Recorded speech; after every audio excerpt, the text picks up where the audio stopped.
Bonsoir tout le monde et bienvenue à cette webconférence, la première d'une série de 4 qui va s'étendre sur ce qui reste de l'année 2021. Mais avant tout, nous tenons à reconnaître que nos activités se déroulent sur différents territoires traditionnels autochtones non cédés. Notre thématique d'aujourd'hui s'identifie au vécu des Premières Nations au Québec et au Canada. Et c'est dans le respect des liens avec le passé, le présent et l'avenir que nous reconnaissons les conséquences passées et actuelles du colonialisme.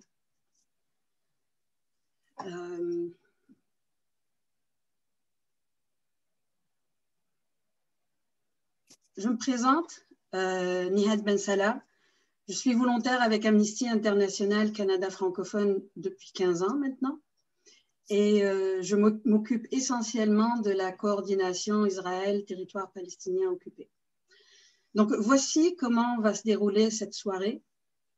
Après cette diapo, je vous ferai part de quelques détails techniques qui vont nous permettre d'utiliser au mieux la technologie afin que notre soirée soit la plus efficace possible. Nous rentrerons ensuite dans le vif du sujet dans un format qui va associer présentation et intervention de nos panélistes. Il en suivra une discussion qui gravitera autour des questions que vous aurez posées tout le long de la conférence.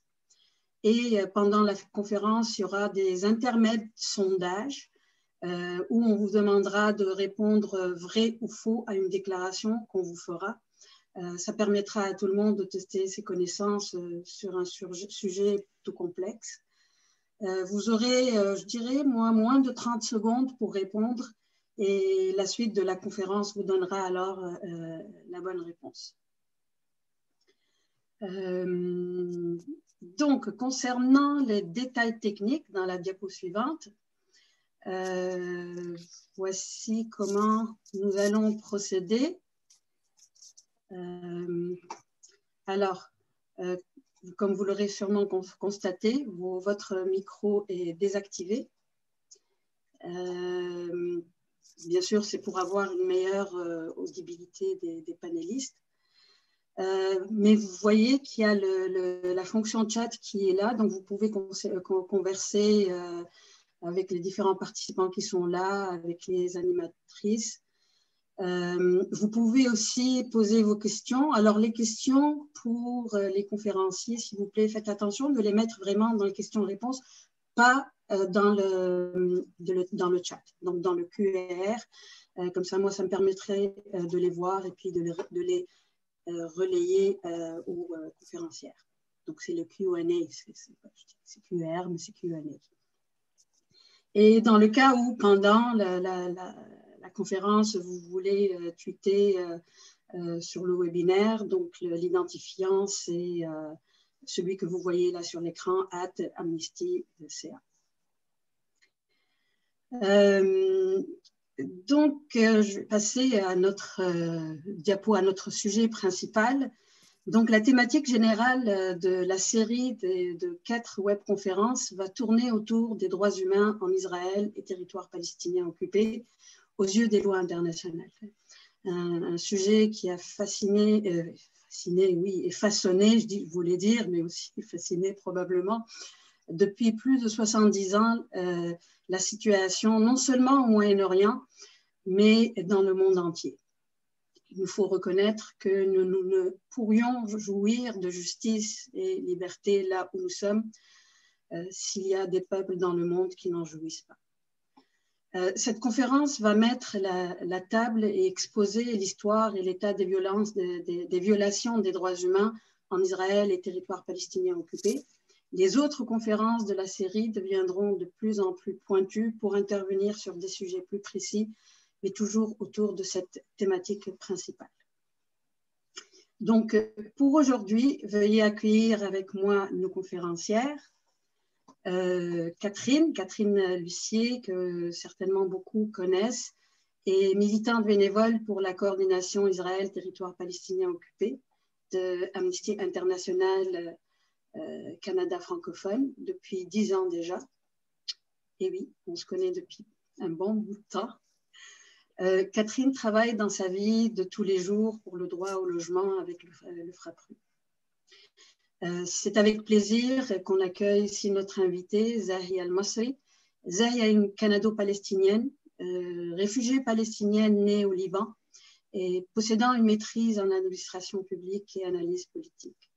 Zahi est très engagée, elle milite à titre de conférencière, formatrice et facilitatrice auprès d'organismes travaillant pour la défense des droits de la personne, le rapprochement interculturel et les politiques touchant à la Palestine au Canada. Notamment au niveau de la Fondation canado-palestinienne du Québec qui s'occupe du parrainage d'enfants palestiniens en difficulté. Elle a été coordonnatrice du comité Palestine au Forum social mondial de 2016. Donc, expérience très intéressante et on va en profiter, Zahia. Alors, merci Zahia d'être avec nous aujourd'hui. Je n'oublierai pas Anna Cuvillier, notre coordonnatrice à la logistique à Amnesty Canada francophone, qui travaille dans les coulisses, mais elle est là, elle est vraiment là, et qui s'est investie pour que notre rencontre se déroule le mieux possible. Merci Anna. Donc maintenant, et sans plus tarder, je te donne la parole, Catherine, c'est à toi.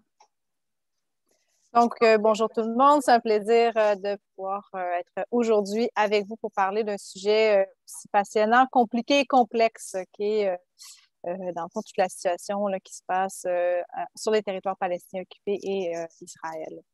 Donc, comme Nihad l'a mentionné, on va aujourd'hui tenter de vraiment mettre la table sur le maximum, de vous aider vraiment à mieux comprendre comment la situation se produit, quelles sont les principales violations des droits humains. Mais comme je dis, je crois que c'est un sujet qu'on peut parler pendant des heures. Donc, on va quand même tenter de vous mettre la table en 1 heure pour qu'on puisse aussi avoir des échanges plus intéressant par la suite. Donc, commençons justement en regardant vraiment le portrait un peu historique. Comment on en est rendu finalement aujourd'hui? Quels sont quels sont les événements qui ont marqué finalement ces territoires? Bien entendu, donc, il y a de 1918 à 1947, c'était la Palestine, donc le territoire de la Palestine, comme vous le voyez là à l'écran, ici sur la carte. Donc, tout le territoire qui est en jaune et qui est en vert était sous mandat britannique en Palestine. Donc, bien entendu, avec tout ce qui s'est passé autour de la Deuxième Guerre mondiale et donc aussi l'importance du retour, l'Holocauste et tout ça, donc un peu ce mouvement de retour vers la terre pour le peuple juif, il y a eu ce mouvement qui a été quand même par la suite important suite à la Deuxième Guerre mondiale. Le fait qu'en 1947, l'ONU déclare la création de l'État d'Israël en Palestine. Comme vous le voyez, c'est ce qui est sur la carte en jaune à ce moment-là qui sera déclaré le territoire d'Israël. Donc, on voit là, tout ce qui est en vert restera un territoire palestinien à cette époque.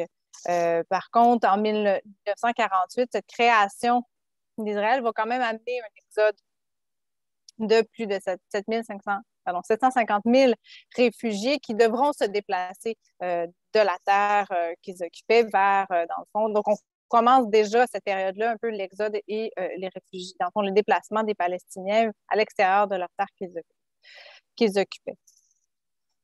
Donc, en 1948-49, on va déjà assister à la première guerre israélo-arabe qui va donner lieu finalement à une armistice, et à l'expansion de l'État d'Israël. Et vous allez voir, dans le fond, quand on s'intéresse à ces événements, donc que ce soit en 1956 et en 1967, il y a donc différentes guerres israélo-arabes. Donc, en 1956, la nationalisation du canal de Suez et la guerre de 6 jours qui vont amener encore plus de réfugiés et encore plus, finalement, de coupures du territoire palestinien. La guerre de 6 jours, notamment, amène une occupation de la Cisjordanie et de Jérusalem-Est par Israël et qui vont aussi contribuer en amenant 500 000 réfugiés palestiniens à devoir se déplacer finalement au moment où Israël occupe et conquiert ces espaces. 73, la quatrième guerre qui sera la guerre du Kippour. Encore une fois, on assiste vraiment à tous ces moments-là au déplacement, à la perte du territoire palestinien et à une réduction importante du territoire. Il y a d'ailleurs certaines cartes qu'on voit souvent, là, je ne mettrai pas à l'écran, mais on voit la réduction vraiment claire et nette de ce territoire-là. En 1982 et en 2006, l'armée israélienne va envahir et bombarder les territoires arabes. Et en même temps, on a toujours assisté à des réfugiés, mais de plus en plus, finalement, de conflits violents et de restrictions et de violences va se passer là, durant toutes ces années-là sur ce territoire-là. 2007, et bien entendu, vous voyez le Gaza qui est situé vraiment sur l'extrémité ouest du territoire. En 2007, il va avoir, dans le fond, le décrétat du début du blocus terrestre, aérien et maritime, un moment qui est quand même clé dans l'histoire de Gaza, mais pour lequel on approfondira le sujet là, dans le deuxième webinaire qu'on va parler. Donc, on va un peu moins parler de Gaza dans ce webinaire-ci. Mais bien entendu, dans les dernières années, il y a eu énormément d'événements importants qui se sont déroulés depuis le blocus et notamment en 2009, 2012 et 2014 qui ont un peu frappé par des bombardements très massifs et importants qui vont avoir lieu, pour lesquels il va y avoir eu plusieurs morts à Gaza qui ont été davantage couverts par les médias. Ça n'empêchera pas qu'entre ces moments clés-là, il restera le blocus et il restera plusieurs violations des droits humains sur les territoires palestiniens. Et bien entendu, il va y avoir des impacts de ces événements-là aussi. Ils vont se répertorier en Cisjordanie. Donc, la Cisjordanie est plutôt le territoire là, ce qu'on va appeler la Cisjordanie, et l'autre territoire qui reste, qui appartient encore en portion, on verra, qui dans le fond, les territoires palestiniens occupés, consistent à Gaza et à la Cisjordanie. Ensuite, dans le fond, le dernier événement qu'on souligne comme étant important, c'est en 2018-2019, il y a eu un grand retour à la terre, enfin un appel finalement de manifestation pacifique de retour à la terre qu'ils avaient perdu, à cette volonté finalement de récupérer leur terre à Gaza, et qui a aussi amené des manifestations importantes pacifiques de la part des Palestiniens et Palestiniennes, mais aussi beaucoup de violence et de répression de la part d'Israël, et pour lequel il y a eu plusieurs morts, pour lequel il y avait vraiment aussi, par exemple, des médecins qui ont été frappés durement, et on pourra aussi approfondir le sujet lors du prochain webinaire. Mais l'idée, en fait, c'est que quand on remarque l'histoire, c'est vraiment une histoire de violence et d'injustice qui, à partir d'un moment crucial, finalement, de déclaration de l'État d'Israël, il y a eu plusieurs guerres d'expansion vers le territoire qui a amené un grand nombre de réfugiés palestiniens à devoir se déplacer de leur terre, et aussi même à l'extérieur des territoires palestiniens qu'ils occupaient. Donc aujourd'hui, à quoi ressemblent les territoires palestiniens occupés? Il y a plus de 5,2 millions de Palestiniens qui sont sous l'occupation militaire israélienne en Cisjordanie ou en Gaza. Et 1,6 million qui sont en Israël. Donc, il y a encore quand même certains Palestiniens et Palestiniennes qui vivent en Israël. On abordera un peu moins là, la question de la discrimination, par exemple, que vivent les communautés arabes à l'extérieur de la Cisjordanie et même dans les territoires Israël, mais il reste aussi de la documentation, notamment d'Amnesty International, qui vont aussi parler de ces violations des droits humains que peuvent vivre les Palestiniens et Palestiniennes à l'extérieur de la Cisjordanie. Donc, sur la carte, vous allez voir la rive ouest qui est, dans le fond, le territoire de la Cisjordanie. Et ensuite, la bande de Gaza, comme vous le voyez sur la carte, là, donc, qui sont les deux territoires qui restent encore un peu sous la responsabilité palestinienne. Mais comme nous verrons à travers la présentation, il y a quand même une importante occupation militaire israélienne au sein de ces terres. Comme on vous a parlé, il y a tous les conflits, et ce conflit-là, et plus l'occupation est importante, plus qu'il amène un déplacement de réfugiés. Il y a actuellement 5 millions de réfugiés qui sont au Liban, en Jordanie, en Syrie, dans différents camps de réfugiés à l'intérieur des territoires palestiniens occupés. Donc, plusieurs, finalement, Palestiniens se sont déplacés dans les pays aux alentours de la Palestine et vivent aussi dans des camps de réfugiés dans ces pays-là. Et donc, on voit déjà la situation un peu catastrophique, finalement, dans laquelle se retrouvent les Palestiniens et les Palestiniennes aujourd'hui. Le 29 novembre 2012, l'État palestinien, après de longues... Donc, on n'a jamais reconnu officiellement un État palestinien aux Nations unies, mais en 2012, il va être reconnu comme État observateur non membre des Nations unies, avec, dans le fond, quand même un certain nombre de voix importantes qui vont être pour.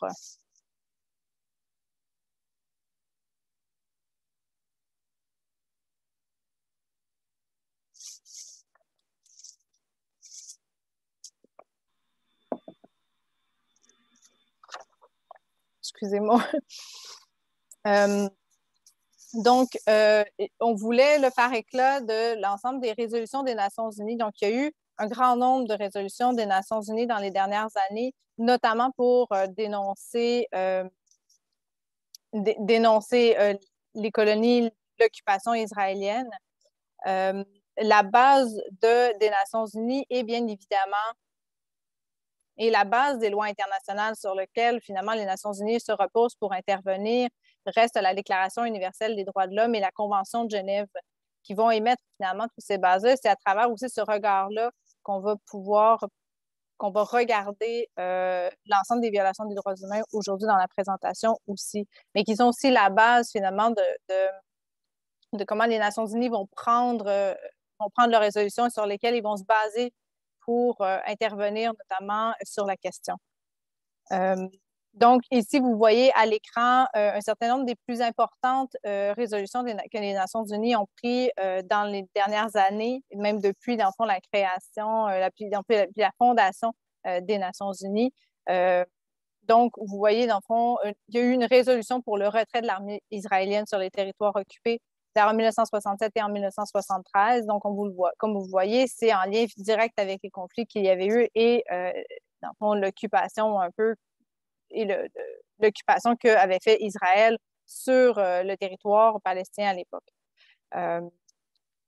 Jérusalem a aussi un statut particulier et, comme vous voyez, il y a eu plusieurs résolutions pour justement encadrer que Jérusalem ne peut pas être déclarée comme la capitale d'Israël ni même de la Palestine et que ça reste un territoire qui doit être neutre.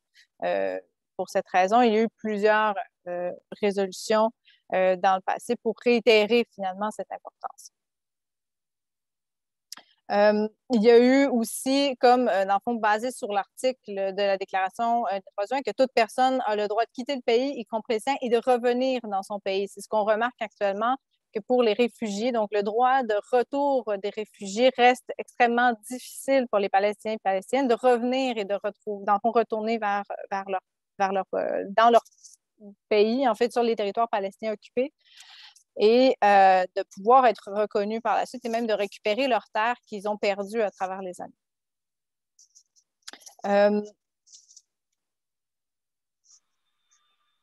On le voit aussi dans la résolution là, de 1397 du Conseil de sécurité pour la création d'un État palestinien était quand même sous l'idée que une puissance occupante ne peut pas procéder à la déportation ou au transfert d'une population ou d'une partie de sa population dans le territoire occupé par elle-même. Et c'est un peu ce que finalement Israël a fait à travers les années et continue de faire à travers les années. C'est sûr que aussi en janvier 2019, on a quand même, l'ONU avait appelé à la cessation totale de la guerre entre Hamas et Israël, qui a aussi créé de nombreuses problématiques à Gaza. Et comme on le voit, dans le fond, il y a eu plusieurs résolutions qui appelaient à l'arrêt de la construction des colonies israéliennes dans les territoires palestiniens occupés. Et comme on va le voir à travers la présentation, c'est un point qui est crucial et essentiel puisque la construction des colonies israéliennes est à la fois illégale puisqu'elle l'occupe et elle vient complètement enlever et retirer le territoire palestinien dans le fond, aux Palestiniens et Palestiniennes, et ça sans finalement, véritablement, ils n'ont pas aucunement le droit, et c'est de cette manière qu'Israël va poursuivre son occupation illégale du territoire. C'est vraiment par la construction des colonies, et on pourra voir à travers la présentation à quel point finalement ça vient, il vient y avoir plusieurs violations des droits humains qui vont découler finalement de la construction de ces colonies-là. Il y a eu quand même quelques appels à l'arrêt de la construction des colonies israéliennes à travers les années qui, on le remarque, ne sont pas du tout écoutés par le gouvernement israélien qui continue et poursuit la construction de ces colonies-là au détriment complètement des droits des Palestiniens et Palestiniennes qui vivent sur le territoire actuellement. Ce qu'on souhaite ici aussi parler, c'est vraiment la position du Canada. Donc, on l'a vu à travers les années pour ceux et celles on le voit parfois là, dans les nouvelles, à quel point la position du Canada est peu favorable du tout, dans le fond, à l'arrêt de cette occupation-là qui est complètement illégale, et il y a peu de sanctions internationales qui ont été finalement données contre Israël, et ce par des pays qui ont davantage de puissance, on va dire, ou pas de puissance, mais d'influence internationale, comme le Canada pourrait jouer ce rôle envers ce conflit actuel. Pas le conflit, mais comment en fait, la situation se dégrade énormément pour les Palestiniens, en Palestine actuellement, et le Canada pourrait jouer un plus grand rôle pour faire respecter le droit international, pour faire éviter finalement ces violations des droits humains. Et actuellement, le Canada, comme on le remarque un peu à l'écran, ce que vous voyez, c'est les résolutions des Nations unies au sujet des relations entre Israël et la Palestine, dont certains notamment l'arrêt de la construction des colonies. Donc, on voit aussi le droit à l'autodétermination de la Palestine, des Palestiniens, Palestiniennes, l'arrêt des colonies. On voit les ressources naturelles aussi. Donc, qui peut posséder les ressources naturelles et de quelle façon ces ressources naturelles-là restent aux Palestiniens, qui leur permet finalement de pouvoir avoir leur droit de subsistance. Et comme on le voit, à partir du début, finalement, où les conservateurs ont pris le pouvoir au Canada, donc qui est Stephen Harper en 2006, il y a vraiment une dégradation de la position du Canada qui devient extrêmement défavorable. Et donc, on voit vraiment que le Canada va commencer à voter contre l'ensemble de ces résolutions-là qui viennent finalement rappeler l'obligation d'Israël et du gouvernement israélien de respecter le droit international et de respecter tous les droits qui découlent de la Déclaration universelle des droits humains pour véritablement assurer aux Palestiniens et aux Palestiniennes des moyens de subsistance, le droit à l'éducation, tout l'ensemble des droits que nous avons et qu'actuellement Israël viole et qu'il y a peu de sanctions internationales. Alors, à ce niveau-là, je vais demander à Zahia, parce que la position du Canada, c'est quand même quelque chose d'important pour nous tous. Est-ce que Zahia, tu as quelque chose, tu peux intervenir par rapport à ça, vu tes activités un peu partout au Canada est-ce que tu as quelque chose à dire par rapport à cette position là, du Canada un peu Alors, en premier, bonsoir. Je voulais vous dire bonsoir dès le début, mais j'ai eu un petit problème technique. Fait que bonsoir maintenant. Puis je veux remercier Nihat et Catherine pour tout votre travail hyper organisé, le travail de recherche. C'est pas évident de mettre l'histoire de la Palestine puis tout ce conflit dans comme d'une façon qui est si brève mais explicite aussi comme ça. Puis je vous remercie aussi Amnesty International pour cette invitation. Je veux juste, au niveau du Canada, c'est sûr que j'ai beaucoup à dire, mais je veux juste retourner juste un petit peu au niveau de la crise historique pour souligner que l'immigration zioniste en Palestine a commencé à partir des années 1800. C'est juste hyper important de le souligner parce que la révolte des Palestiniens aussi a commencé avec ce moment. Alors, nous avons connu plusieurs révoltes, notamment en 1936, une des grandes révoltes des Palestiniens envers le mandat britannique et cette immigration massive des zionistes envers la Palestine. Ça, c'était important pour moi pour souligner. Puis aussi, dans notre histoire, la Nakba dont Catherine avait parlé, c'est effectivement la grande catastrophe, la grande dépossession du terre, puis c'était un exil forcé, effectivement, d'où le fait que nous sommes trouvés réfugiés partout, dans tous les pays. Alors, puis ça a un grand impact sur notre identité, que ce soit nationale ou notre identité au niveau personnel, comment est-ce qu'on s'identifie.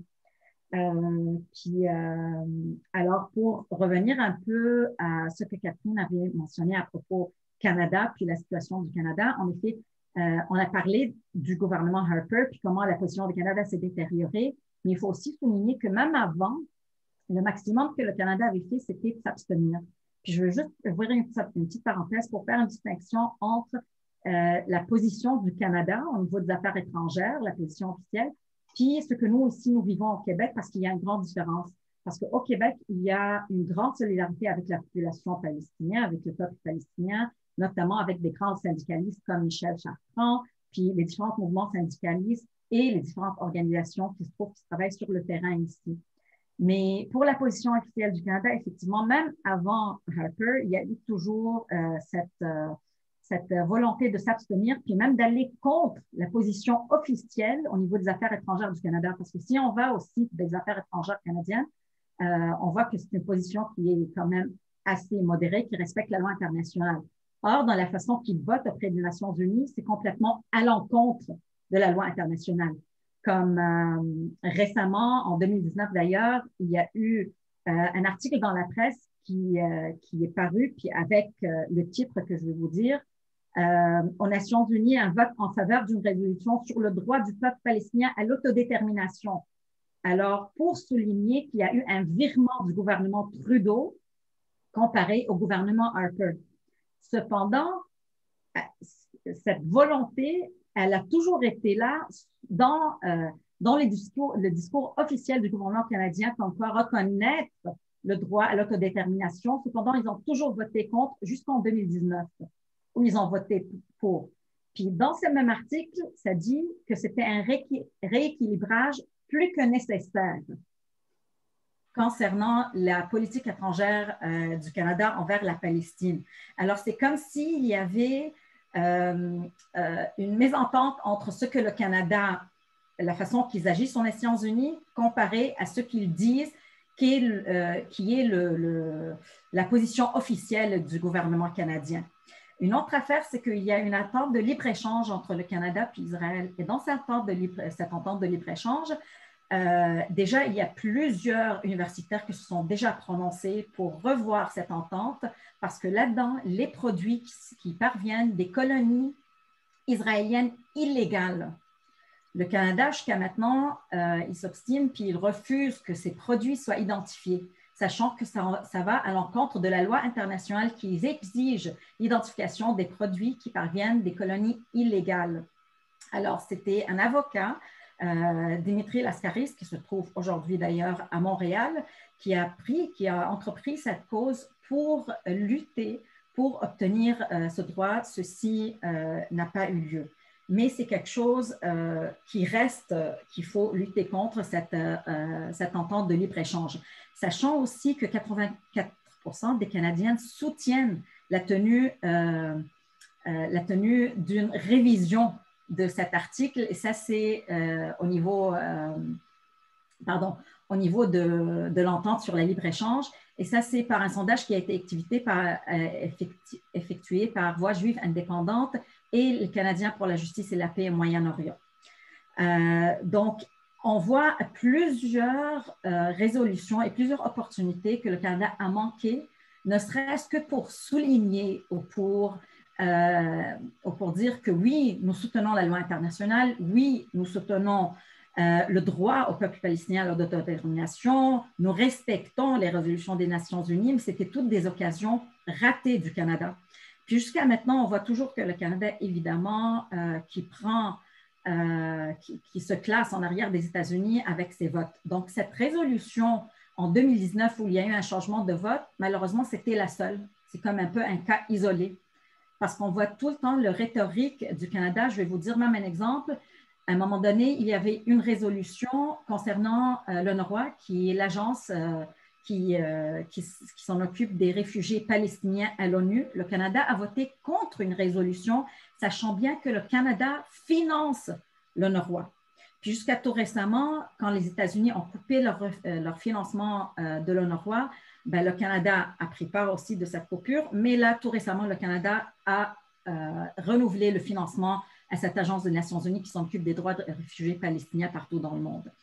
Fait qu'on voit beaucoup des lacunes au niveau de la position du Canada par rapport aux résolutions des Nations Unies. Puis c'est des affaires qui touchent la base, comme on parle de l'autodétermination, on parle des colonies illégales. Et c'est toutes des affaires qui sont reconnues par la loi internationale.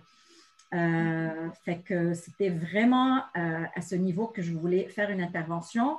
Puis au niveau, par exemple, des droits de la personne, il y a plusieurs résolutions dont Catherine avait mentionné qui parlent, par exemple, de l'infraction d'Israël envers les droits de la personne palestinienne que le Canada aurait facilement voté pour, parce qu'en principe, nous, on soutient le respect des droits de la personne partout au niveau international, mais le Canada a décidé de voter contre.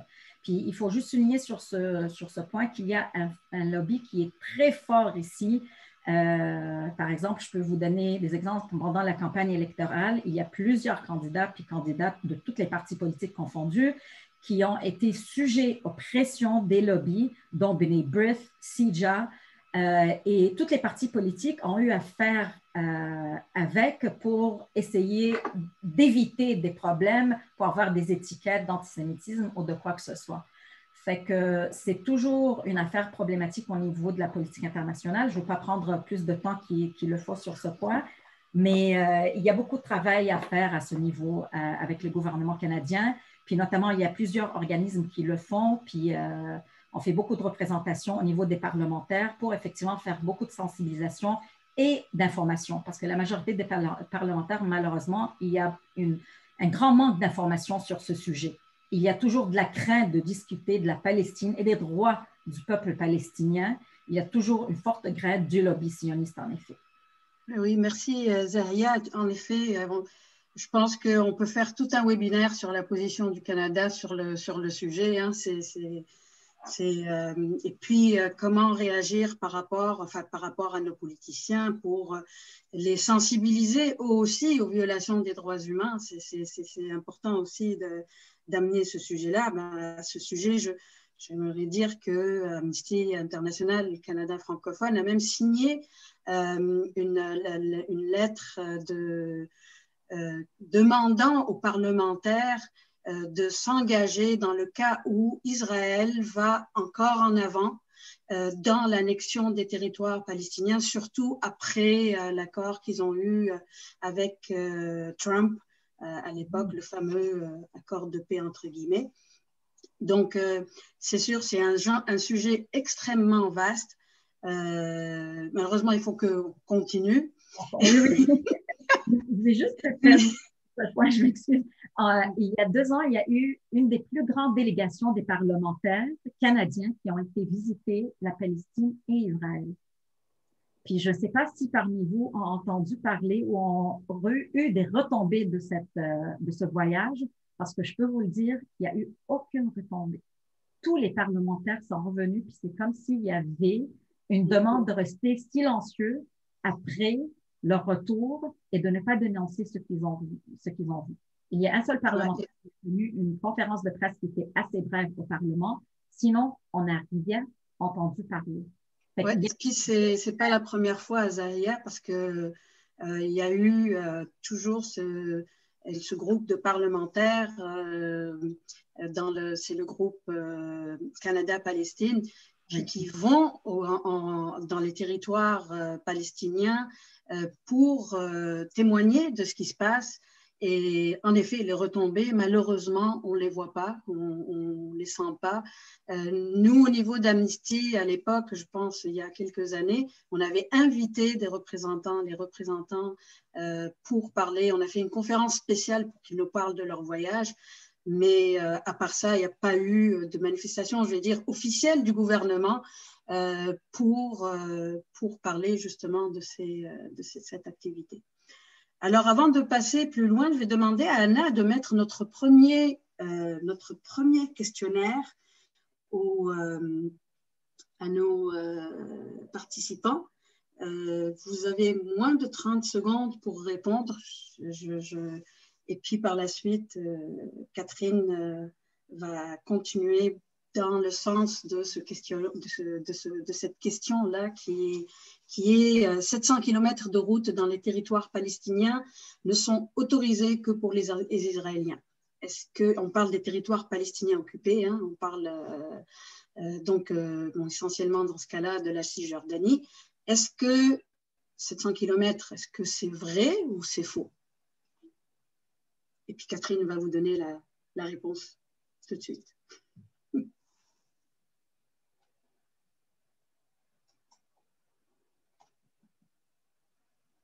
Yeah! Bon, il y a 90% qui disent que c'est vrai et 10% qui disent que c'est faux. Catherine, à toi. Et en effet, là, ceux et celles, vous avez quand même bien déduit, c'est vrai. Il y a en effet plus de 700 km de route dans les territoires palestiniens qui ne sont pas autorisés qui sont autorisés que pour les Israéliens et donc que les Palestiniennes ne peuvent pas du tout emprunter. Ce qui nous amène vraiment à parler d'une des premières évidentes violations des droits pour les Palestiniens et Palestiniennes, c'est vraiment les restrictions de mouvement.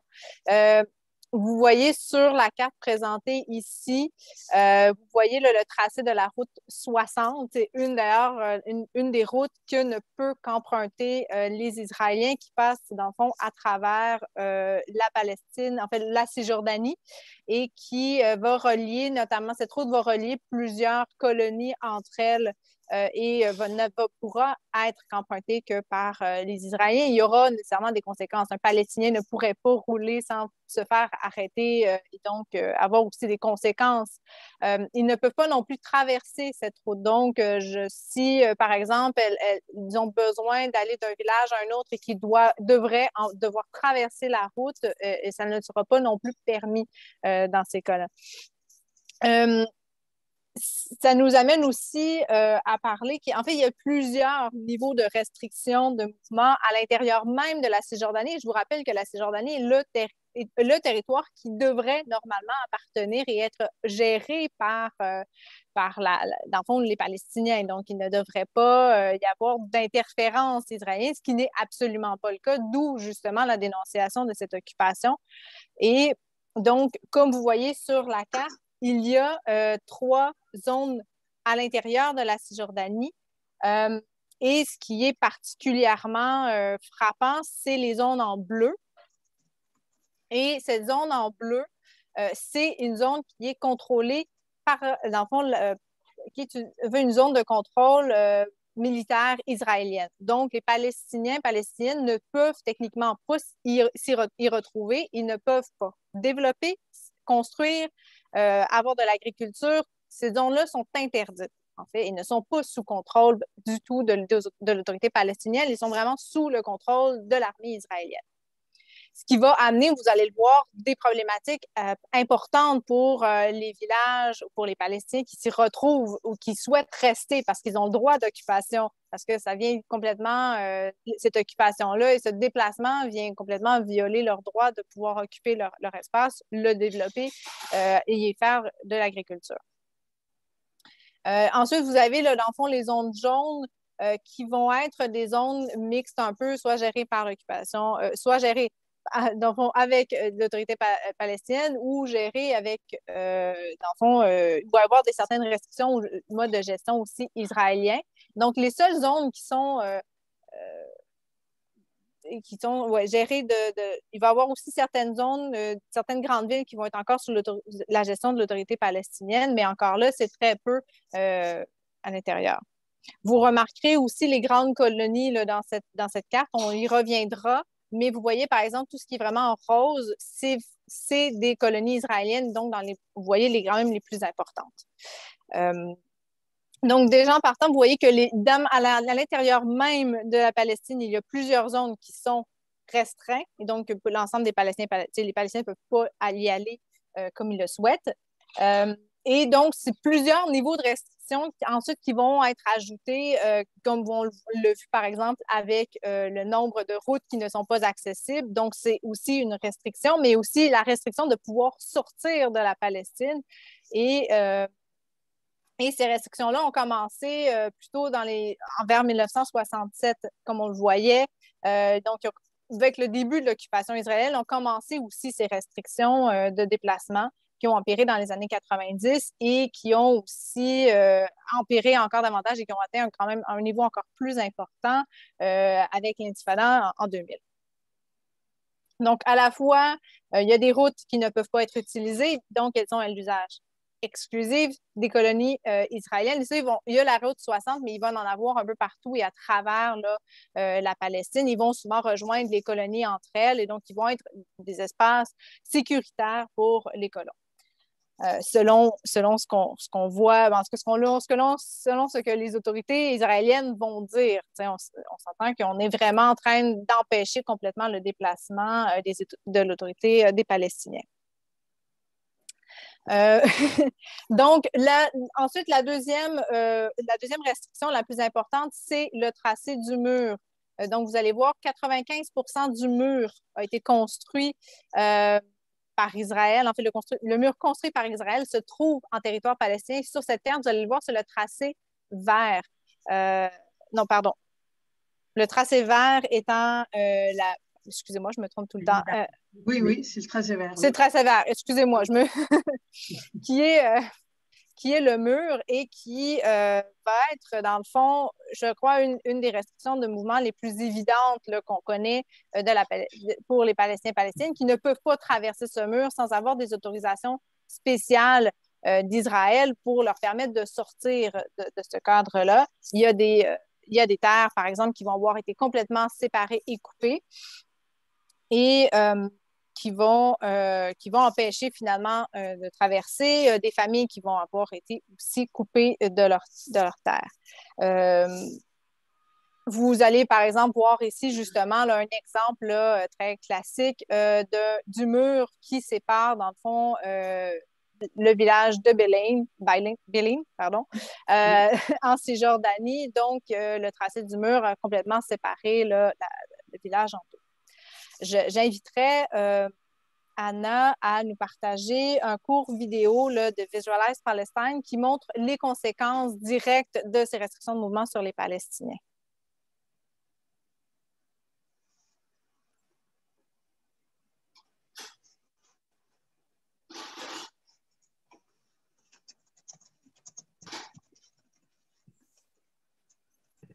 Hizma, a Palestinian village just a few kilometers north of the old city of Jerusalem, is home to the Khatib family, including Ahmed, Ruqayya, and their children. The family has owned land here for generations. Then in 1967, Israel illegally annexed East Jerusalem. Israel's newly drawn municipal boundary split Hizma in two, cutting right across the Khatib property. For a while, the artificial boundary didn't mean much, until 2002, when Israel built the wall. Now, Ahmed and Ruqayya have to cross an Israeli checkpoint to access their own property. And due to the ID Israel gave them at birth, they cannot cross that checkpoint without a permit. But Israeli authorities refuse to give one to Ahmed. So Ruqayya lives on the Jerusalem part of the property to protect it from the encroachment of nearby illegal Israeli settlements. Ahmed is stuck 2 kilometers away beyond the wall, and the children commute back and forth. Like so many Palestinian families separated by the wall, Ahmed and Ruqayya are walking distance apart, yet remain so far.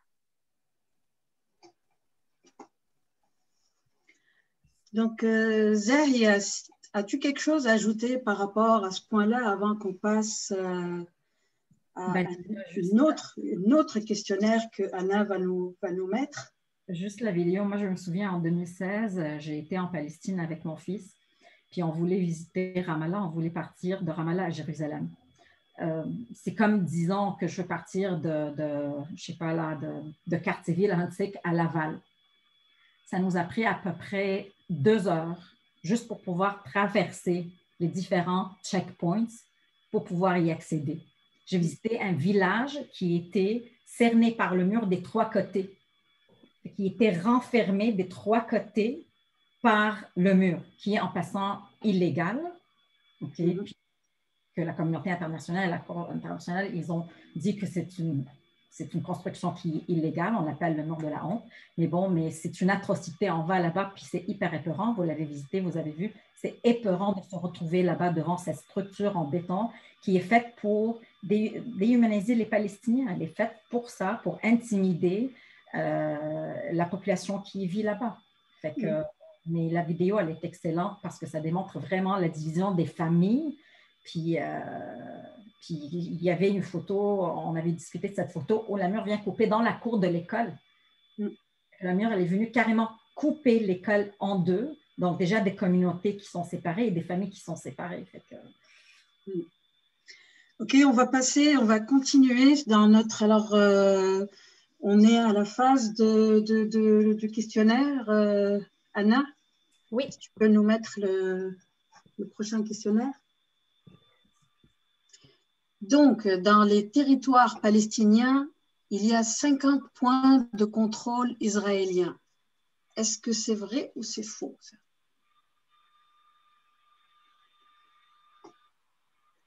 C'est une facile, celle-là.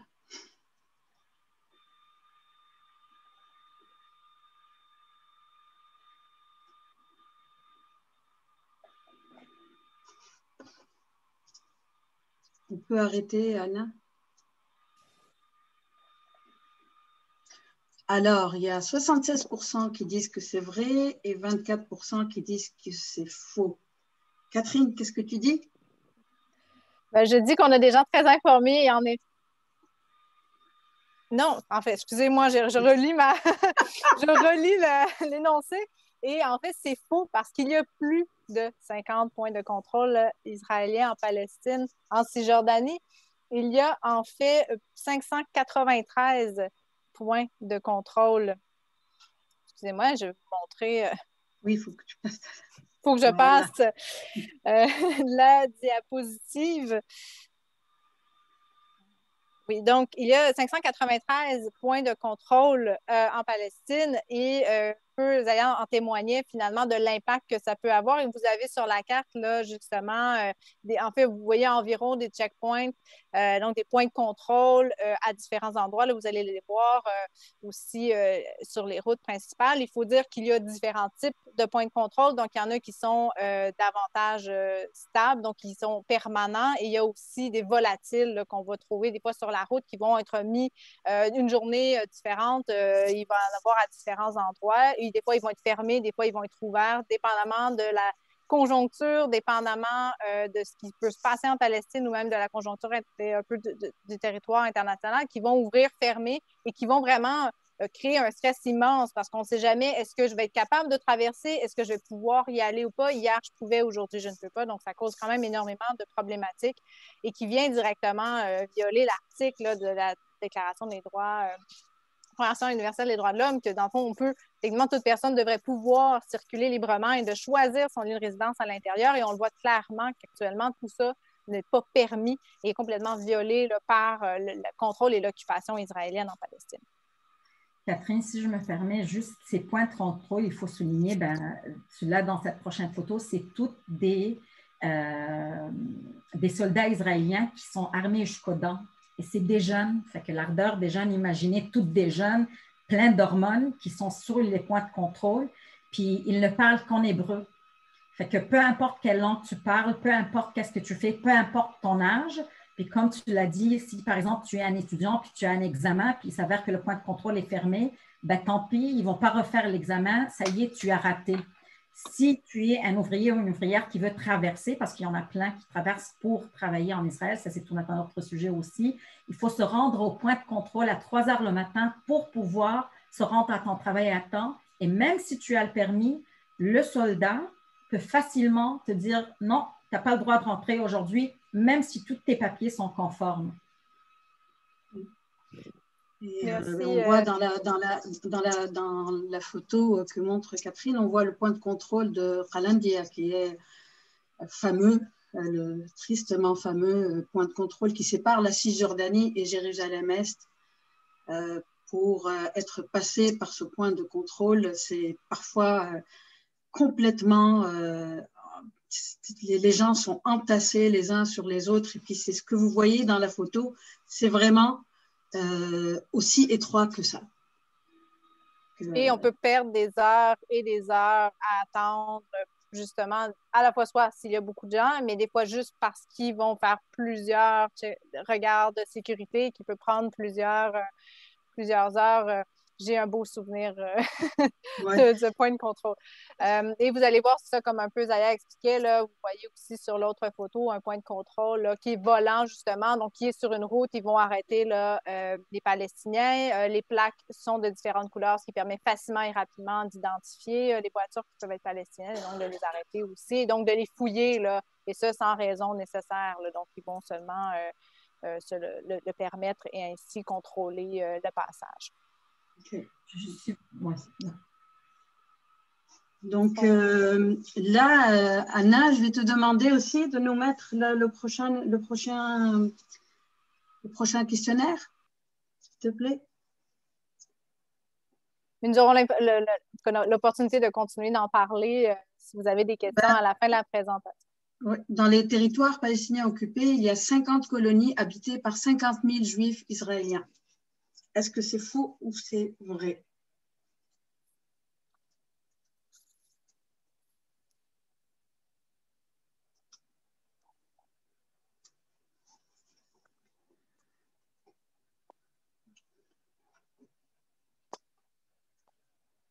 On peut avoir la réponse, Anna? C'est faux. Bon, à toi, Catherine. En effet, c'est faux. Donc, bravo à ceux et celles qui l'ont marqué. En effet, il y a beaucoup plus que 50 colonies habitées par et beaucoup plus de...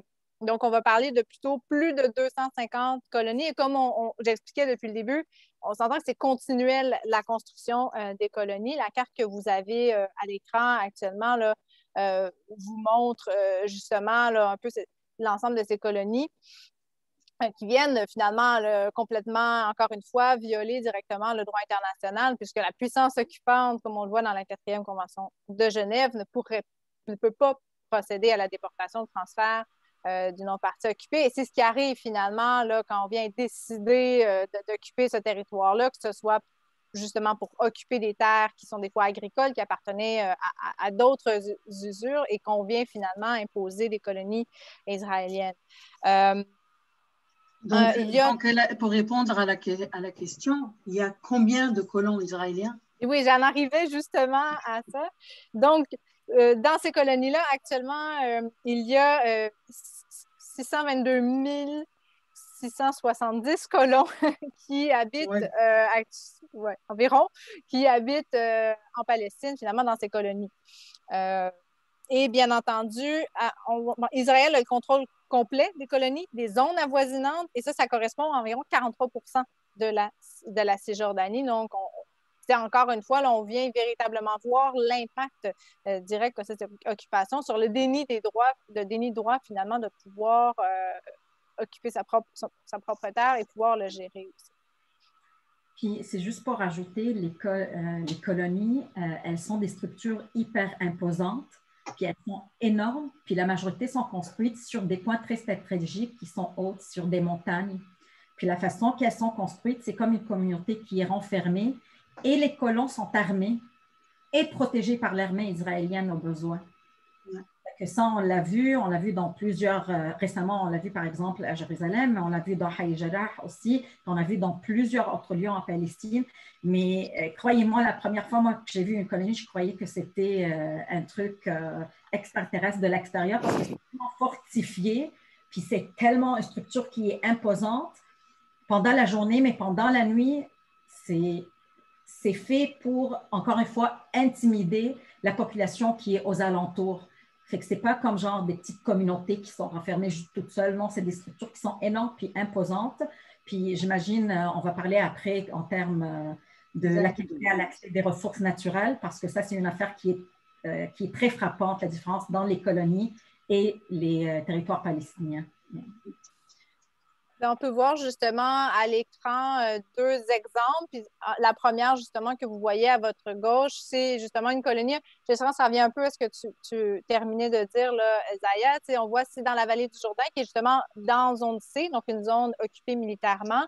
Et on voit là, ce que vous voyez, c'est vraiment la colonie israélienne. Et cette colonie israélienne, vous voyez, elle a de la verdure, ben, justement parce qu'il y a un contrôle aussi effectué sur les ressources et sur les moyens de subsistance qui permet finalement aux colonies dans des zones, dans la zone C, là, où peut voir finalement de l'agriculture parce qu'il y a un accès à l'eau réduit. On va en parler un peu plus tard dans la présentation, mais on le voit là, que ça peut prendre cette forme, cette structure-là. Et vous avez de l'autre côté là, une colonie un peu comme Zaya expliquait, là, à grande échelle, vraiment impressionnante, une grande structure qui vont se développer aussi et qui vont venir occuper, on va venir bâtir aussi d'autres murs et tout ça. Et effectivement, donc vous avez un peu deux exemples, mais c'est quand même très impressionnant là, quand on le voit. Et ça vient retirer souvent des terres agricoles, ça vient retirer. Donc, on vient complètement dire on va s'installer ici et on retire finalement des territoires aux Palestiniens. Vous parlez des actes de violence aussi, Catherine? Oui, je m'en allais là et excusez-moi, j'ai un souci technique sur mon PowerPoint qui ne change pas automatiquement. Donc, effectivement, et il y a quand même cette cohabitation avec les colonies et avec les colons, comme vous avez expliqué, il y a quand même une cohabitation qui est extrêmement difficile, qui amène des actes de violence. Il y a malheureusement la triste célèbre ville d'Hébron en Cisjordanie qui est coupée complètement. Donc, il y a comme une coupure en deux dans laquelle il y a une colonie qui s'est installée au cœur même de la ville d'Hébron et donc qui amène encore une plus grande une interaction finalement entre les Palestiniens et Palestiniennes qui vivent à la ville d'Hébron et la colonie israélienne. Et ce qu'on voit, c'est que ça amène ces tensions-là.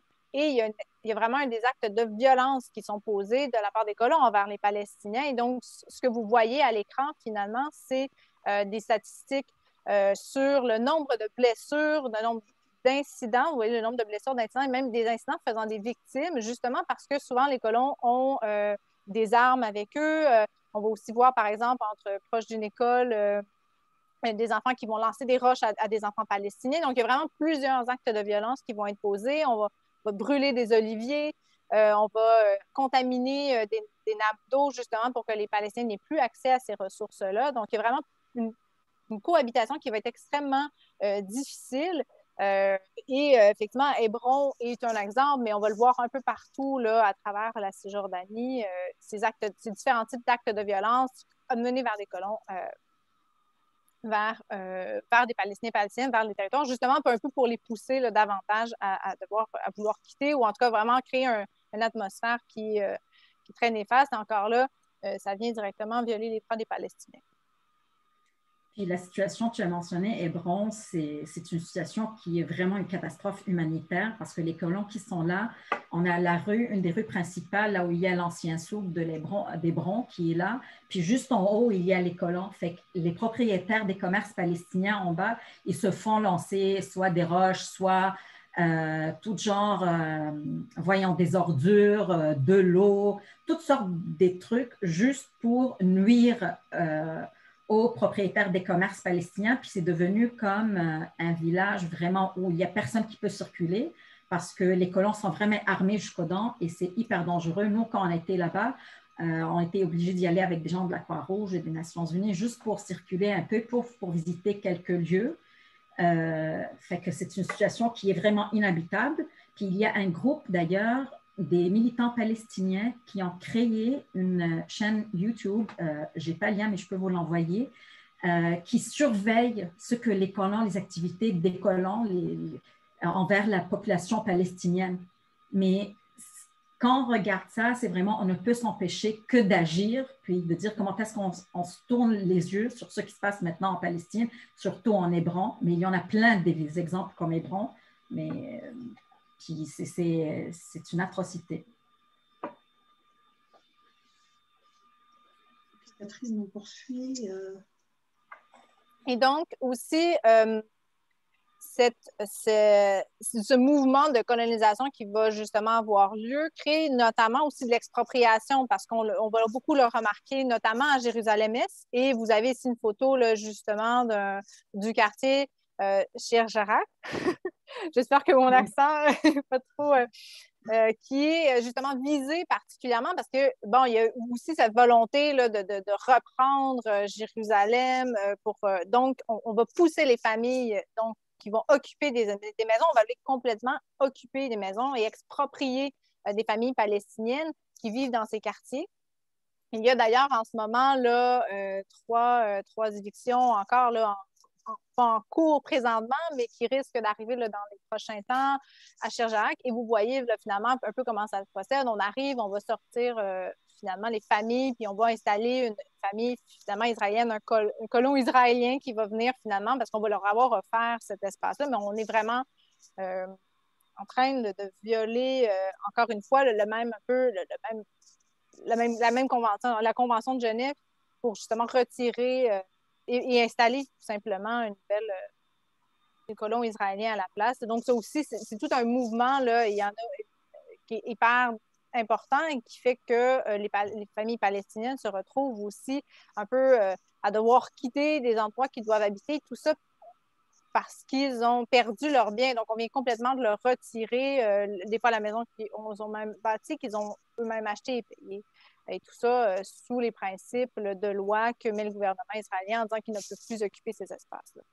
C'est des dépossessions forcées. Alors, en principe.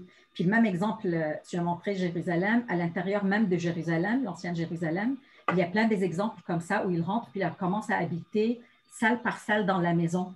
Alors, tu rentres, puis par exemple, dans la première salle où tu rentres dans la première pièce, ben, ils ont carrément, je dis occupé, colonisé la première salle, puis le restant de la maison demeure à une famille palestinienne. Mais on le voit dans les petites ruelles de Jérusalem. Puis la famille palestinienne, évidemment, comme tu viens de le mentionner, c'est leur maison ancestrale, ils ne vont pas quitter, mais c'est une mentalité des grosses mobs qui viennent ensemble, armés jusqu'aux dents encore une fois, puis ce sont des personnes qui sont extrémistes, puis armées en plus, fait qu'ils posent un danger qui est extrême à la population palestinienne. Puis on voit, mais c'est quelque chose qui se passe quotidiennement, puis les Palestiniens vivent avec parce qu'il n'y a pas un autre moyen de lutter contre ça que comme ils ont fait la communauté Sheikh Jarrah, de solliciter la loi internationale pour le soutenir et la communauté internationale. Tout à fait. Un autre phénomène aussi qui va se passer, ça, on s'entend toujours sur le principe de loi israélienne qui viennent directement violer les droits internationaux. On va aussi assister à des démolitions finalement de maisons, des démolitions d'habitations. C'est particulièrement le cas dans les zones C, donc les zones militaires, puisque la loi dit qu'ils ne peuvent pas se bâtir sans avoir, dans ces zones-là, techniquement, ils ne peuvent pas avoir le droit d'occupation, ou si nécessairement de bâtir ou de se développer. Et donc, sous ces principes-là, ils vont venir finalement démolir les habitations des Palestiniens, Palestiniennes. Et vous avez à l'écran, dans le fond, deux images là, de 2011, donc suite à la démolition de juin 2011. Donc, c'était environ le 20 jours après la démolition que ces photos ont été prises. Et on vient vraiment dire on ne veut pas, et ça met énormément de pression sur, par exemple, les villageois qui souhaitent rester parce que c'est leur terre, ils ont toujours vécu là, et donc ils viennent parfois rester, ils résistent, mais ils vont subir ces phénomènes-là continuellement et à reprise parce que dans le fond, les militaires israéliens vont arriver à 5 heures le matin, ils vont démolir, ils vont partir et il y a quand même des moments de pouvoir résister, de rester sur leur terre parce qu'ils ont le droit, parce qu'ils vont obtenir aussi parfois des avis légaux, comme c'était le cas avec Adidia, ce village. Et pourtant, ils vont continuer à subir là, de la destruction forcée continuelle. En 2009, on parle de plus de 11 000 Palestiniens qui ont été déplacés justement par la destruction de structures, par la destruction de maisons, et principalement dans les zones ou même à Jérusalem que ce phénomène-là se produit. Je vais ajouter quelque chose, Catherine, parce qu'on a beaucoup de personnes les gens qui sont nos participants ici, qui sont du groupe de la Rive-Sud, qui sont très familiers avec ce qui s'est passé avec Hadidiyah, parce que le groupe de la Rive-Sud d'Amnesty a soutenu Hadidiyah. Ces photos-là ont été prises lorsqu'on était là-bas, Catherine et moi, et puis d'autres militants d'Amnesty. On était sur place. On est arrivé justement un mois après la destruction. Est-ce que vous voyez, c'est les tentes que les gens ont installées pour pouvoir y vivre. Et donc, à notre retour, justement, le groupe de la Rive-Sud a pris l'initiative de soutenir Hadidiyah, donc avec toutes les informations qu'on avait ramenées. Et ce que Catherine a montré dans la photo de la colonie en Cisjordanie, c'est celle qu'on voit sur la photo de gauche, un peu plus loin, là, plus bas. C'est vraiment cette colonie-là qui est verdoyante et qui est juste sur les terres de Hadidiyah aussi. Donc, c'est assez flagrant, c'est assez poignant, je veux dire. On est toujours étonné que ce genre de choses n'ait pas un impact, l'impact des réactions dans le monde ne soit pas plus importante par rapport à ça. Il faut juste souligner que tous ces démolitions, tous ces transferts forcés qui vont à l'encontre de la loi internationale, dont le statut de Rome et tout, ils rentrent dans un plan de réinstallation très clair chez l'État israélien. Elles ne sont pas faites comme ça par hasard. Fait que parce qu'il faut voir aussi l'image globale. Ces colonies, puis ces démolitions et toutes les politiques discriminatoires, racistes envers la population palestinienne, ben, elles rentrent dans le cadre d'un plan. Puis ce plan est clair, a toujours été clair pour la population palestinienne et a toujours été clair pour l'État israélien. C'est juste que là, comme c'est un plan qui sont en train de mettre en œuvre étape par étape, puis la communauté internationale de l'extérieur ne réagit pas. Et c'est les Palestiniens qui sont pris avec l'application de ce plan. On va continuer parce que tout ça, c'est vraiment, on n'arrivera jamais à épuiser tout ce qu'on a à dire, mais le temps passe et puis il y a des questions intéressantes auxquelles il faut répondre. Est-ce que, Anna, tu peux nous mettre le prochain questionnaire?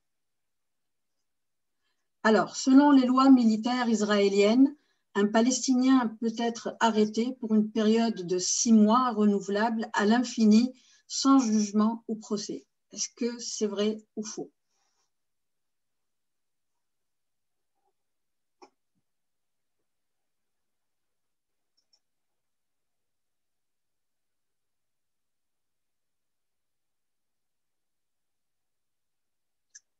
Alors, on a 90% qui disent que c'est vrai et 10% qui disent que c'est faux. Catherine, qu'est-ce que tu dis?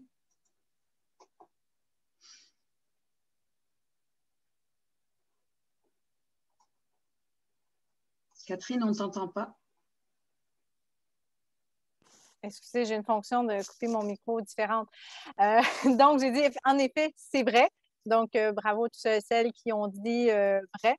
Il est possible, sous les lois, encore une fois, israéliennes, de détenir une personne sans procès, sans raison, pendant 6 mois. Et ce mandat va être renouvelable, et ce, à l'infini, au désir du gouvernement de l'État israélien. Ce qui vient nécessairement violer le droit à avoir un procès, dans le fond, un procès juste et équitable. Donc, on ne peut pas détenir arbitrairement une personne sans pouvoir avoir un procès. Ce qui n'est pas malheureusement pas le cas dans le cas de la détention administrative. Comme ce que vous voyez là à l'écran, c'est justement le nombre de personnes emprisonnées actuellement sous la détention administrative par année. Donc, vous voyez, on est toujours auprès, là, autour de 400 personnes, donc palestiniens, qui vont être emprisonnés sous ces principes-là.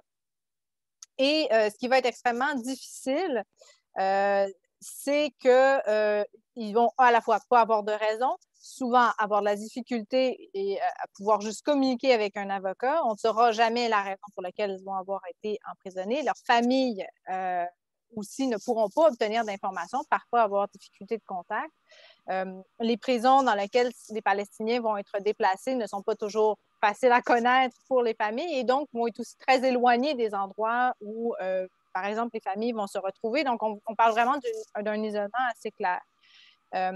Ce qui n'empêche pas aussi Israël de détenir des mineurs aussi. Donc, en prison, à la fois sous le principe de détention administrative, mais aussi, peu importe, même s'ils ont certaines accusations, ils pourront aussi être détenus en prison, donc des enfants de moins de 18 ans, et ce, avec des adultes.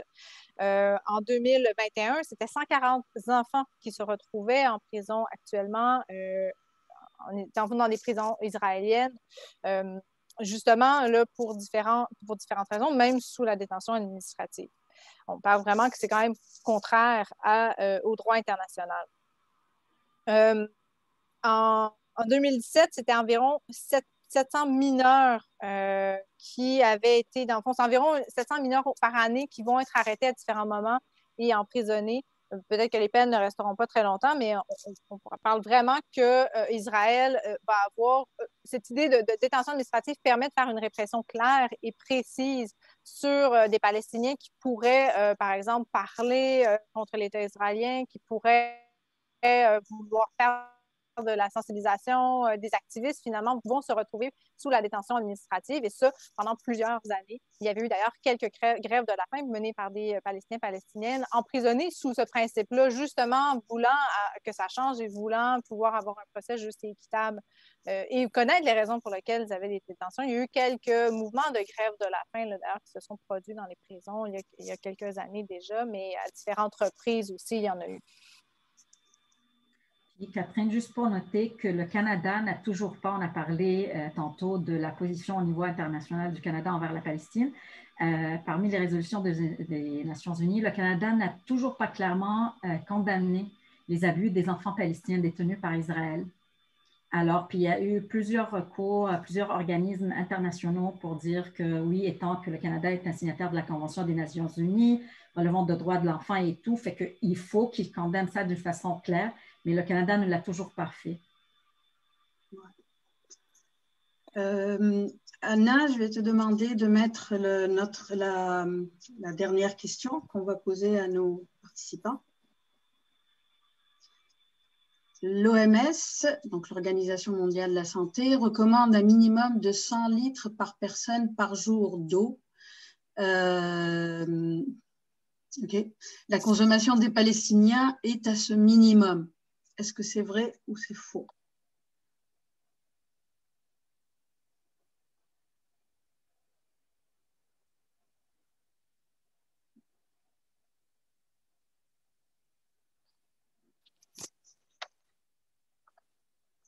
C'est faux. Et tu dis quoi, toi, Catherine? En effet, c'est faux. La consommation des Palestiniens est bien en dessous de cette consommation. Tu passes à ta slide, là, on ne la voit pas. Je sais. Donc, en effet, la consommation de l'eau, vous voyez, c'est entre 60 et 70 litres par jour. Et même dans certaines régions, on parle notamment de la zone C, donc dans la vallée du Jourdain notamment, que c'est entre 10 à 20 litres par jour par personne. Donc, c'est extrêmement faible. Et une des préoccupations premières est que souvent le contrôle de ces ressources, notamment en zone D sous le contrôle militaire, sur des ressources qui appartiennent, qui devraient appartenir aux Palestiniens et Palestiniennes, sont contrôlées par l'armée israélienne ou par l'État israélien et vont par la suite soit revendre l'eau aux Palestiniens ou tout simplement leur empêcher d'avoir accès à la ressource. Donc, vous voyez sur la photo là, à l'écran, c'est une citerne justement qui se retrouve dans la vallée du Jourdain et qui est sous contrôle israélien pour lequel les Palestiniens n'ont pas accès du tout à cette eau, ce qui leur empêche notamment d'avoir la capacité de pouvoir faire de l'agriculture, de pouvoir avoir un nombre d'eau suffisant eux-mêmes pour boire et se nourrir. Donc, on vient directement... c'est une violation directe du droit à l'eau qui vient finalement créer une grande problématique pour les Palestiniens et Palestiniennes. Et ça, on parle de zone D, mais c'est la même chose, par exemple, dans des villes même sous contrôle, par exemple, qui vont être sous le contrôle de l'autorité palestinienne. On parle, par exemple, de Naplouse ou même de Ramallah, qui vont avoir des problématiques en ayant pour avoir suffisamment d'eau pour pouvoir donner de l'eau toute la journée, par exemple, à l'ensemble des personnes vivant dans les villes qui n'auront pas les droits de permis pour pouvoir développer davantage d'infrastructures qui vont permettre d'alimenter l'eau à l'ensemble de la population, mais aussi avoir accès à ces ressources-là pour pouvoir le faire. Donc, on va même parler dans les grandes villes de coupure d'eau parce qu'il n'y aura plus d'eau à ces moments-là. Il va aussi y avoir, par exemple, des colons qui vont tirer sur les citernes, sur les maisons des Palestiniens. Notamment, on voit à Hébron, c'est des choses qu'on va voir davantage, qui vont faire en sorte que les familles peuvent perdre accès à leur eau le temps qu'ils puissent remplacer la citerne et autres. Et donc, qui amène vraiment une grande problématique à avoir accès à cette ressource qui est essentielle pour la survie. Finalement, on ne devrait pas pouvoir se pénaliser d'avoir de l'eau, même réduire notre consommation d'eau, comme c'est le cas actuellement. Et, tu sais, on parle, je vais passer tout de suite au droit aussi à la santé et je te passerai la parole par la suite d'ailleurs. Tout ce qu'on a parlé auparavant amène aussi une directe violation du droit à la santé, notamment la restriction de mouvement fait en sorte que pour plusieurs, avoir accès à des soins de santé devient difficile de pouvoir se déplacer et avoir accès, par exemple, à un hôpital ou avoir accès à des soins spécialisés ou nécessaires, soit parce que des fois le matériel va être plus difficile à se procurer, mais aussi juste pour pouvoir se rendre à l'hôpital en question. Et parfois même, ça peut amener un déplacement au-delà d'un point de contrôle qui fait que si une journée, le point de contrôle est fermé, si une journée, le contrôle, l'Israélien à cet endroit-là va refuser, par exemple, que la personne passe, fait en sorte qu'il va avoir aussi une restriction et peut amener, par exemple, des décès de jeunes enfants, des femmes enceintes qui ne pourront pas obtenir les services nécessaires pour leur santé. Gaza, notamment par le blocus, est encore plus affecté par cette situation et on pourra en parler, on en parlera dans le prochain webinaire, mais il y a quand même 54 Palestiniens qui sont décédés. Tout ça dans l'attente d'un permis israélien pour obtenir les soins de santé adéquats. Et on parle par exemple de cancer, pédiatrie, cardiologie qui ne sont pas nécessairement délivrés, qui ne peuvent pas nécessairement être délivrés sur place et qui nécessitent par contre de sortir des frontières.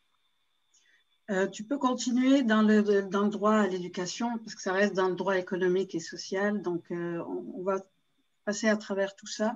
Voilà. Et juste pour ajouter, c'est sûr que quand on parle de droits économiques, sociaux, il y en a une panoplie qui sont violés. On ne donne que quelques exemples, mais on pourrait, je pense, avoir un webinaire d'une heure seulement pour parler de l'ensemble de ces violations des droits. On souhaitait en mettre quelques-uns en exemple. Je pense que Zaya, tu pourras donner aussi d'autres exemples. Mais je veux dire, il y a, je crois, on passe à travers et l'ensemble des droits sont violés d'une manière ou d'une autre par tous les phénomènes, dans le fond, de cette occupation et comment ils se décuplent finalement sur le territoire. Un autre exemple est justement le droit à l'éducation. Et vous vous souvenez, on a parlé du village d'Adédia.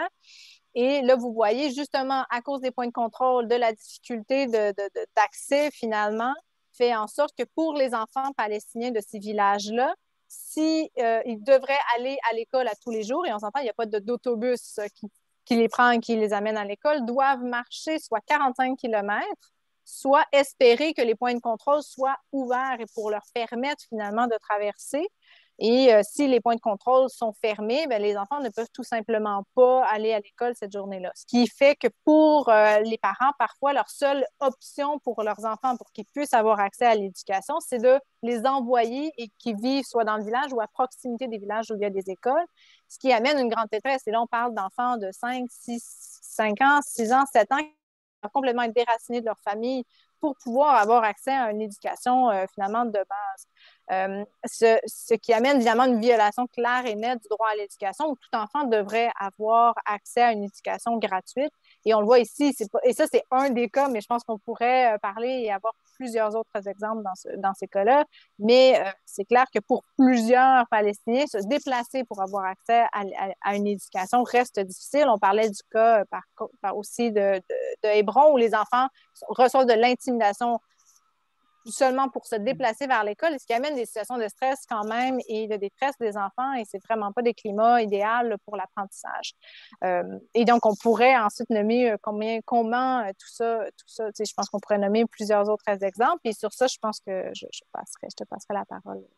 Ben, Zaya, pas plus de 2 minutes parce qu'on est... Je vais juste mentionner 2 exemples de lois parce que, évidemment, il y a vraiment un système de lois d'apartheid qui existe, qui sont exercées, mais je vais juste en mentionner 2, par exemple. Il y a la loi de la nation, ou dans ce loi de la nation qui a été décrétée par Israël, on dit, puis ceci a été souligné et condamné par le Haut Commissariat des droits de l'homme des Nations unies, où Israël considère que les colonies juives revêtent une importance nationale alors qu'elles sont interdites par la loi internationale. Dans le même cadre de cette loi, il est défendu aux Palestiniens de mentionner ou de souligner la Nakba, qui est la grande catastrophe, la grande dépossession du peuple palestinien en 1948.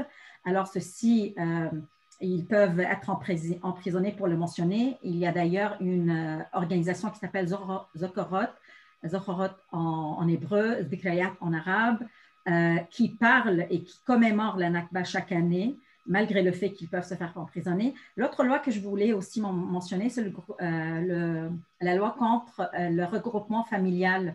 Alors, les hommes et les femmes palestiniennes âgés de 18 et 35 ans n'ont pas le droit, par exemple, si c'est quelqu'un qui habite à l'intérieur des territoires 48 en Israël, et s'ils se marient d'une Palestinienne dans les territoires occupés, ben, ils n'ont pas le droit de bénéficier de cette loi des regroupements familiales. Donc, ils séparent automatiquement les Palestiniens et les familles palestiniennes. Ils empêchent les conjoints originaires des territoires palestiniens occupés d'obtenir un droit à la citoyenneté israélienne ou même un séjour. Puis juste pour vous dire qu'il y a 101 permis différents qu'Israël peut émettre. Et même avec l'émission d'un permis, comme je vous l'ai dit tantôt, il y a toujours la possibilité que vous soyez refusé l'entrée. Donc, concrètement, qu'est-ce que Israël est en train de faire? Elle est en train d'empêcher les familles palestiniennes d'habiter ensemble, et ça, c'est inscrit dans la loi. Et je sais qu'on est très court à temps. Je vous conseille fortement d'aller sur un site de Adala, mais d'ailleurs, il y a plein d'informations aussi sur les sites d'Amnesty, parce qu'il y a une base de données de toutes les lois discriminatoires qui vont à l'encontre des droits de la personne et de la loi internationale que Israël met en pratique envers la population palestinienne aujourd'hui, que ce soit à l'intérieur d'Israël, parce qu'il y a 20% de la population israélienne qui sont des Palestiniens, alors envers leurs propres citoyens qui sont devenus des citoyens de seconde classe, et envers la population palestinienne dans les territoires qui sont toujours maintenant occupés palestiniens, qui sont censés être sous l'autorité palestinienne, mais qui, d'ailleurs, toutes les frontières sont occupées encore par Israël, sont contrôlées plutôt par Israël. Zahia, tu peux mettre le lien sur le chat?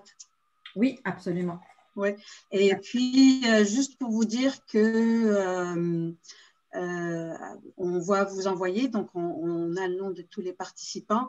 Vous allez avoir un email à la suite de ce webinaire avec plusieurs liens vers des rapports d'Amnesty ou d'autres sur les différents sujets qu'on vient de citer, parce que c'est impossible de parler en une présentation et puis couvrir en une seule présentation tout ce qui se passe dans les territoires palestiniens occupés.